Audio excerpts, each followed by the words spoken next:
Entre essas anos a gente perde no 1992, mas de que eu possa.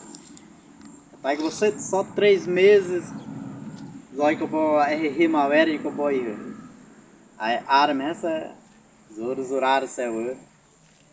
Aí invadir você arma a aldeia Sabonete do Leão Zoro.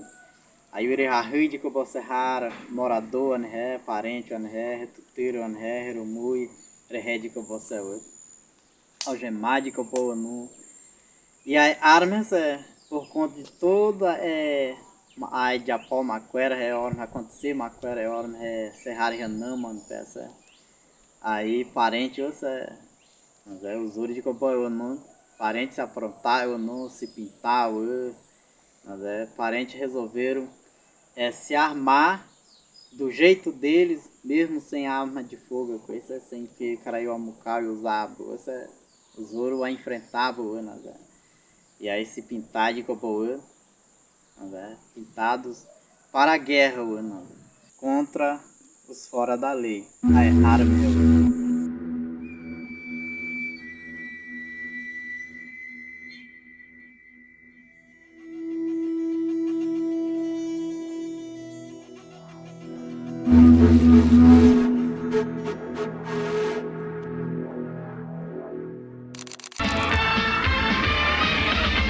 O secretário nacional da Polícia Federal, delegado Romeu Tuma, disse que a atitude dos policiais foi irregular.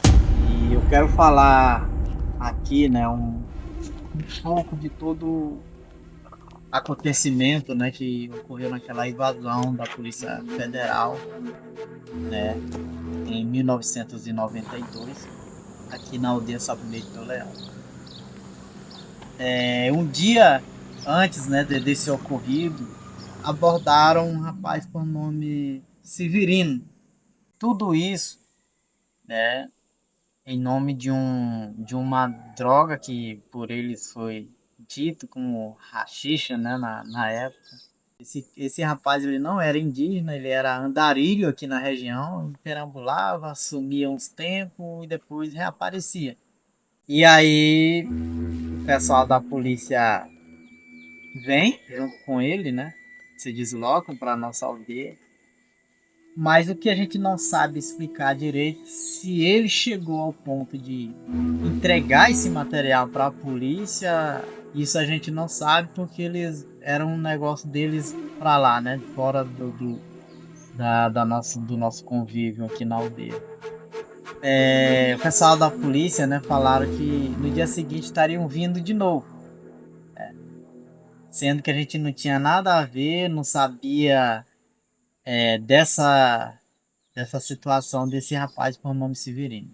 No dia seguinte a polícia realmente veio, mas já fardado com as viaturas, desceram do carro, né? E já foram logo atirando e tudo, acuando logo os parentes ali, deixando os parentes sem ação nenhuma, até porque não tinha como reagir naquela situação ali, ter alguma reação por parte dos parentes. Rapaz, foi aqui que aconteceu a invasão da Polícia Federal naquele tempo nesse local bem aqui. Então, aí nós tínhamos uma roça bem ali nessa beirando dessa faixa ali. Uma roça bem grande, tudo cheio de arroz e milho, fava, abóbora. Então, o que acontece? Quando a gente estava começando a empanhar o arroz, umas 7 horas da manhã, a gente ouviu de lá para cá tiro aqui. Tiro para valer mesmo, só de armamento pesado. Aí eu vejo meu pai correu para dar uma olhada lá, o que está acontecendo? Uns gritaria danada de mulher aqui, de menino chorando. Aí quando chegou aqui, aí disse que ele falou para a polícia: rapaz, o que está acontecendo, rapaz? Quero conversar com vocês, o que vocês estão fazendo? Rapaz, porque eu sou cacique daqui da minha aldeia.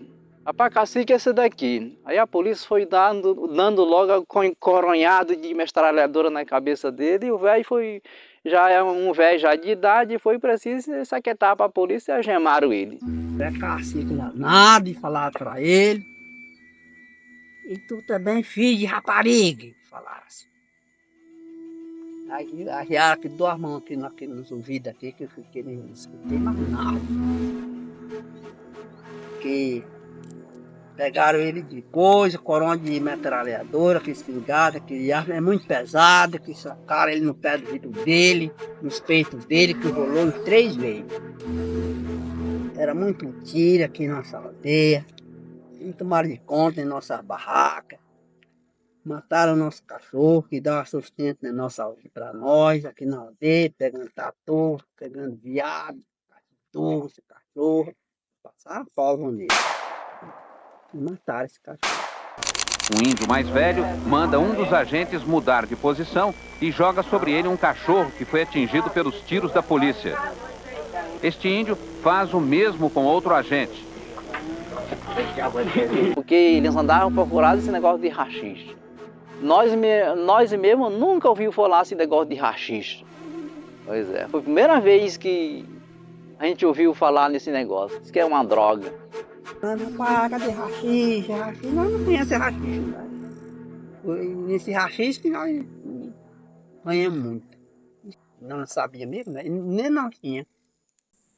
E os indígenas não tinham naquela época o conhecimento desses nomes usados para esse tipo de produto ilícito, né? E a gente observa que foi feita uma tentativa de armar contra a comunidade da aldeia Sabonete do Leão naquela época. Quando eu cheguei dessa barraca para lá um pouquinho, estava empercheado de polícia aqui. Rapaz, é a polícia mesmo que estão aí. Aí o que acontece, rapaz? Aí eu pensei, rapaz, não é bom eu chegar ali não, senão vão me prender, aí não dá certo. Então, tinha um parente na época, ele até faleceu já, esse parente, que era o chefe dali da aldeia, na época. Aí eu vou avisar lá para ele. Ele é chefe da FUNAI, o que eles podem fazer aqui com a gente? Aí eu fui ali por a faixa, para chegar lá mais ligeiro, porque daqui para lá dava uns 7, 8 quilômetros. Tinha uma jumentaria danada ali na faixa. Rapaz, vamos montar nessa jumenta bem aqui, para chegar lá mais ligeiro. Aí quando deu a monta lá na jumenta, a jumenta também pulou lá para mim e caí. Tem uma aldeia bem por ali assim. Aí eu tinha uns parentes lá também já ouvindo o movimento de lá para cá. Aí me procuraram, porque o que está acontecendo lá, rapaz? Eu também não sei não, porque eu estou indo aqui atrás do chefe da FUNAI aqui. Aí se você estiver bem de bicicleta, aí me arruma aí para eu ir ligeiro para lá. Aí me arrumaram uma bicicleta velha, nem rodava quase nada. Aí era muita força para botar para pedalar, para rodar. Rapaz, aqui não dá certo não. Aí até larguei a bicicleta lá e foi empurrando e correndo mesmo assim. Aí eu cheguei lá pro chefe da FUNAI. Aí eu falei lá para ele. Rapaz, está acontecendo lá na minha aldeia desse jeito. Aí tá um tiro danado lá da polícia, então eu vim aqui avisar o que a gente pode fazer lá, o que a gente pode fazer. Aí o parente lá falou, rapaz, vamos já lá saber o que está acontecendo.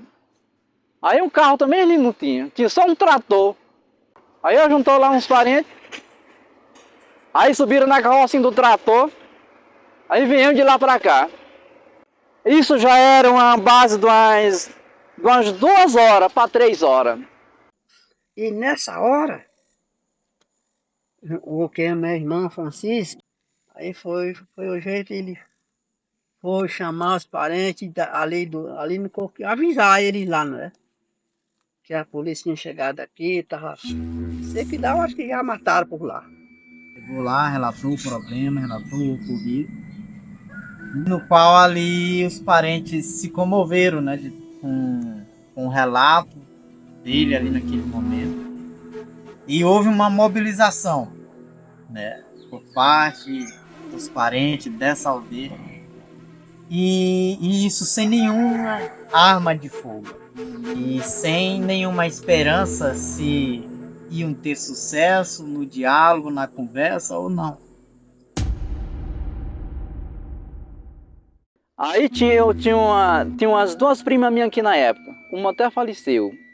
Aí chegaram aí, rasgaram o vestido dela, né? Tem que dar conta do rachixe, assim isso que a polícia falou. Aí a irmã dela também, que era a prima minha, falou com ele, rapaz, não fala nada não. Aí deram a pesada bem aqui na coxa dela, que ficou roxa aqui muitos dias. Aí tinha uma prima minha que estava de resguardo, parece que não estava nem com 5 dias ainda. Aí chegaram lá para ela, a menina, essa sobrinha minha já na rede, com o meninozinho dela. Aí a polícia pegou aqui na beirada da rede dela, jogou no chão. Disseram também que os policiais chegaram atirando e, para provar, exibiram cápsulas e cartuchos deflagrados. Esta índia disse que foi espancada por um dos agentes. Agora vocês têm que ficar gemados agora. Não tem aquele relógio deles. Passaram o relógio aqui bem aqui, assim, aqui. Se tu se mexer, ele vai se cortar. Foi o jeito de ficar bem quietinho pra ele. Nem o velho pai, finado. E minha cunhada, que era minha cunhada também. Aí pegaram ela e ele. E tinha um geminho mesmo com um anel, não é? Ele segurou só aqui no dedo. Passou aqui no dedo dele, passou aqui no dedo dela também, ficaram assim. Eles ficaram aí agarrados só gemados em 2 dedos. Então, 3 nesse estavam gemados nessa hora. Aí tinha mais outra, que é essa minha sobrinha, um Dalgan e outro foi Abílio. Agora esse Dalgan, ele pegou uma chuta, mesmo que chutaram, não tem aquele bode de polícia. Chutaram e socaram, ele não é até normal da perna dele também. Aí colocaram um bote nele, que fizeram um chuta nele, foi mesmo que bola que estava chutando nessa hora. Nós estávamos batendo, aí nós não podíamos fazer nada. Tudo enquanto de pessoas, de indígenas que iam aparecendo, eram recebidos a rajadas de bala.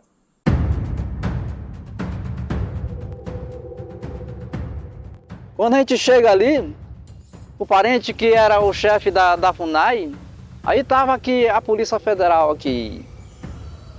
Aí o parente falou, rapaz, o que está acontecendo, rapaz? Bora fazer um acordo aqui, a bala comendo. Bora fazer um acordo aqui, bora conversar. Aí a polícia falou, rapaz, não tô aqui para conversar não, que a minha conversa aqui é dar ordem de prisão para vocês. A fala que ele tentou transmitir para os agentes da Polícia Federal. E a Polícia Federal imediatamente, respondeu dizendo que não queria conversa com indígena.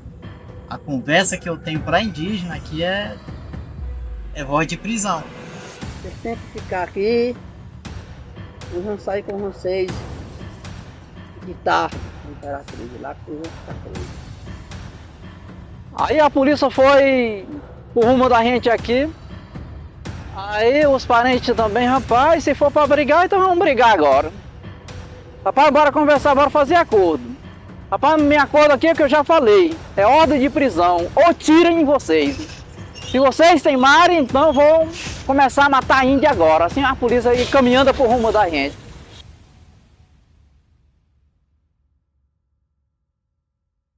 Rapaz, você então é para conversar, não é para matar mesmo? Rapaz, se for para fazer confusão, então a gente faz a confusão aí.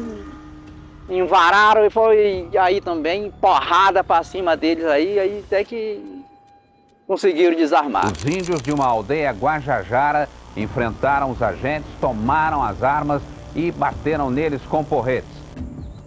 Em todo esse período, as lideranças que estavam ali naquele momento tentaram a todo custo ter uma conversa, ter um diálogo ali, uma forma de resolver aquela situação na base da conversa. E diante dessa situação tiveram que sair obrigados a ter uma reação, ao ponto de irem mesmo para cima da Polícia Federal e tendo que desarmar eles, e tiveram que ir por embate mesmo, corpo a corpo. A aldeia fica a 65 quilômetros de barra de corda. Os índios fizeram uma barreira na entrada da aldeia com os revólveres e metralhadoras que tomaram dos policiais. Eles denunciaram que os agentes não tinham autorização da FUNAI para entrar na aldeia. Era tiro, era bala. Porque era flecha, foi. Até que de conseguir ele agarrar eles. Agarrar eles, desarmar. Marcou a espada dele, os armamentos que ele tinha. Nossa, aí matou as armas dele. O delegado Oliveira, ferido na cabeça e perplexo, resolveu pedir desculpas. A comunidade foi desrespeitada por nós, tá? Então, eu acho que nesse ponto, de uma forma aqui, sem organização, eu já acho difícil. A mulherzada correram tudo para dentro do mato. Até o menino meu, que é o Heraldo, ele tinha 3 meses na época.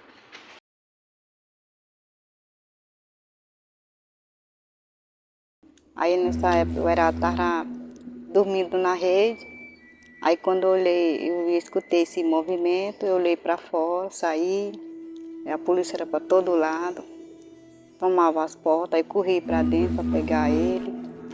Aí, porque na hora que ele estava fazendo o almoço, aí quando eu corri para pegar ele, botei dentro da tipóia, aí eu peguei a água, botei dentro de uma madeira, aí eu coloquei na minha bolsa, aí eu botei, na época o Heraldo era pequeno, eu coloquei dentro da tipóia, aí eu corri com ele, correndo para dentro do mato, para as polícias não me pegar, né? E várias indígenas e indígenas que nem sequer sabiam falar o português foram obrigados a que falassem português a fim de que a polícia ali entendesse, né? Aí a polícia federal falou pra mim, fala logo português, pra a gente entender logo. Aí a gente nem sabia falar direito, né? Nessa época tinha 2 meninos pequenininhos. Eu dei 2 anos, 1 ano. Eu segurei do meu menino, 2 meninos no colo. Aí gritava. Aí se mexeu, não pode falar português, ou na língua, né? Na língua tupi. A única pessoa que não chamaram nesse tempo é só eu, que é segurando meus filhos, né? Aí o meu marido falaram assim, eu sou funcionário da FUNAI. Não é do funcionário da FUNAI não. Se fosse o funcionário da FUNAI, botava a lei aqui. Esse episódio da invasão da Polícia Federal aqui no nosso território, né, principalmente aqui na nossa aldeia, nos trouxe traumas, né? Nesse tempo eu tinha 3 para 4 anos. Eu ainda lembro, né, da Polícia Federal atirando, né, chegando atirando, né. Até hoje a gente sente esse revolta, né, porque foi uma coisa sem justificativa, é um fato assim que ficou marcado, né? Que marca muito a gente, que dói, né? De ver nossos parentes, nossos pais, na época, e nossos avós sendo ali torturados pela Polícia Federal. Talvez foi, como eu falei ainda agora, talvez foi um erro também da Polícia Federal de investigar as coisas. Mas foi um erro que trouxe traumas até hoje para nós. A gente ainda sente esse episódio que passou, que foi um desserviço, né? A gente ainda fica esse receio ainda, até da própria polícia, às vezes quando vem aqui, a gente fica com essa imaginação, será que vai ser como aquele tempo, já que apesar de a gente ter uma mente mais evoluída hoje com relação à polícia, né, mas a gente ainda fica com aquele pensamento, né, e hoje a gente repassa também esse fato que a gente passou para os nossos filhos, né. E nessa época eu tinha uns 7, 8 anos, 8 anos, né, aí na hora da invasão, né, que a polícia entrou aqui na aldeia, eu estudava ali no povoado Sabonete, né? Eu e os meus irmãos, né? E na hora, né, de repente, a minha avó chegou lá, né, desesperada, chorando, que a polícia tinha entrado aqui em nossa aldeia. Aí descemos aqui na ladeira do povoado Sabonete, vindo pra cá, né?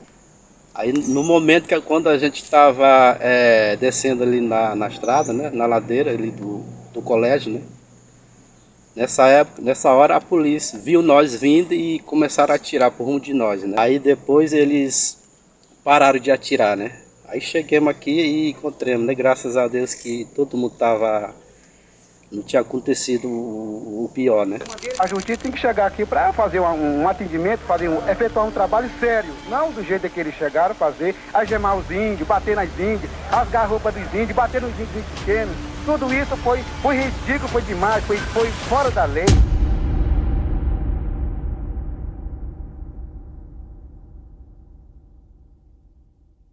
Aí tem meu tio também, não faz isso não, cala a boca.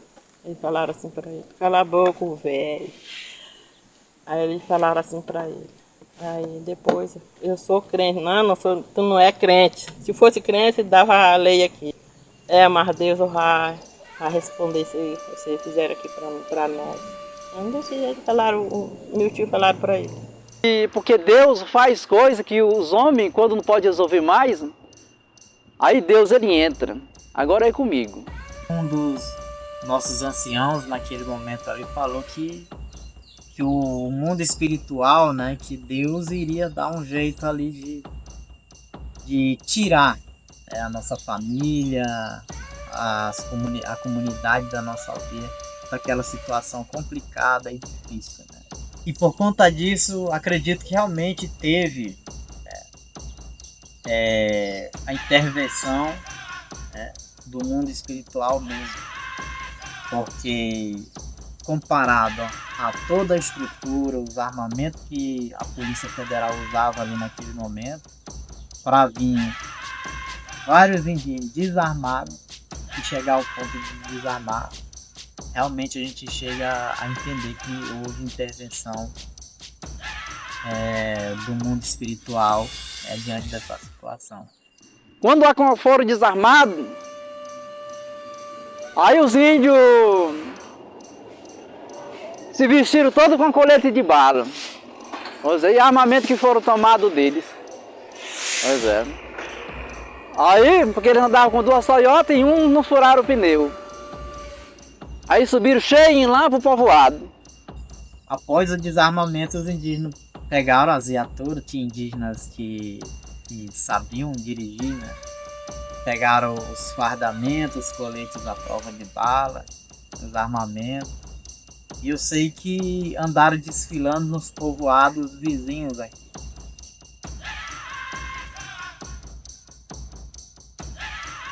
Essa história da polícia também envolve esses movimentos, principalmente São Pedro aqui dos cacetes. Se a Polícia Federal não tivesse entrado aqui com essa bagunça deles, com essa confusão deles aqui na época, o São Pedro ainda estava ali ainda. Talvez até tomava por aqui tudo. Pois é. Aí quando os índios chegam ali todo fardado de colete de bala, arma pesada ali no sabonete, próprios brancos vêm falar pro pessoal de São Pedro. Estiveram falando, rapaz, agora vocês vão sair. Porque os índios agora estão com armamento pesado. Aí foi preciso vir para pegar esse armamento, aí foi preciso fazer uma negociação com eles, com as autoridades. O povoado São Pedro dos Cacetes se encontrava dentro da terra indígena Canabrava, mas só que o fato que mais me marca, né, diante de todo esse acontecido, é que até então, nas negociações do governo, entre as reivindicações encaminhadas para as autoridades daquela época da retirada do povoado São Pedro, até então não estavam tramitando como deveriam estar. E aí, com esse desarmamento da Polícia Federal, tiveram ali a sua moeda de troca. Um funcionário e um advogado da FUNAI seguem amanhã para a reserva dos Guajajaras para negociar a liberação das armas e dos carros apreendidos pelos índios. A FUNAI pediu que os policiais não voltem à aldeia enquanto o clima de tensão continuar.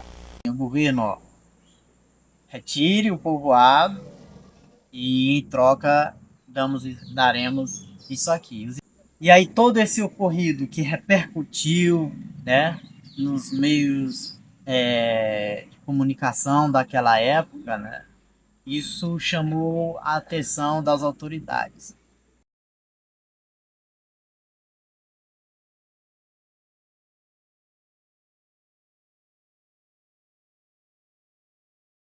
né? E fica aqui a reflexão, né, que a nossa luta não foi contra o povo em si do São Pedro dos Cacetes, né? Mas sim contra o governo, porque o governo é que tinha a responsabilidade de resolver essa situação. Os índios dizem que o São Pedro dos Cacetes está numa área deles, numa área indígena. E o povo tem documentos que dizem que o São Pedro dos Cacetes não está na área indígena. Então quem vai decidir isso? Só o governo federal. Só ele pode dizer se realmente o São Pedro dos Cacetes está na área indígena ou se é realmente do povo. E esse fato demonstra, né, que nós, os indígenas, a gente sempre sobreviveu, né, diante de todas essas dificuldades, diante de todos esses enfrentamentos, né, das políticas que envolvem a questão indígena. E a gente observa que a estratégia, né, é o que tem cooperado, é o que tem ajudado e é o que ajudou naquele momento ali. Porque se não fosse a estratégia criada ali pelas lideranças ali no momento, talvez que tinha saído algum parente morto, tanto de um lado como do outro, né? Mas não chegou ao ponto disso acontecer. E essa é a nossa história, a história que ocorreu aqui na nossa aldeia. Existem detalhes que não foram contados, mas o tempo, infelizmente, não deixa que a gente venha ter o privilégio, né, de deixar isso registrado, mas fica isso para um outro momento. Que a gente quer que fique bem claro é que a nossa luta não é de agora, dos povos indígenas, da nossa região, da Canabrava, da nossa aldeia, não é de agora. E sempre vamos ter esse enfrentamento, né, de injustiças, a gente tentando desfazer aquilo que o branco muitas vezes de forma injusta impõe, né, para o nosso povo. E no mais eu agradeço, né, por essa oportunidade de estar podendo relatar um pouco, né, do que aconteceu ali naquela época. E várias outras informações relacionadas à mesma história ficam para um outro momento, né?